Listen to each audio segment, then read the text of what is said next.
तो दोस्तों आप इसको देख सकते हैं, ये बिस्तर पे ना इस तरीके से खड़े हो जाता है, पता है। और इसका बिस्तर मैंने यहाँ पे लगा के रखा, दिखाती हूँ आपको। ये है इसका बिस्तर, और ये ये मेरे पीछे, ये इसको ऊपर बिस्तर में जाके सोना है, पता है। और हमारे घर में चल रहा है दोस्तों काम, और आप देख सकते हैं हमारा घर पूरा ही अस्त व्यस्त फैला हुआ है। और इसके ना 9 नखरे ये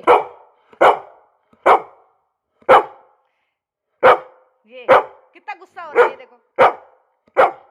बोलता है कि मुझे ऊपर बेड पे सोने के लिए भेज, ये ऐसा बोलता है। नहीं सोएगा, अपनी सीट पे सो।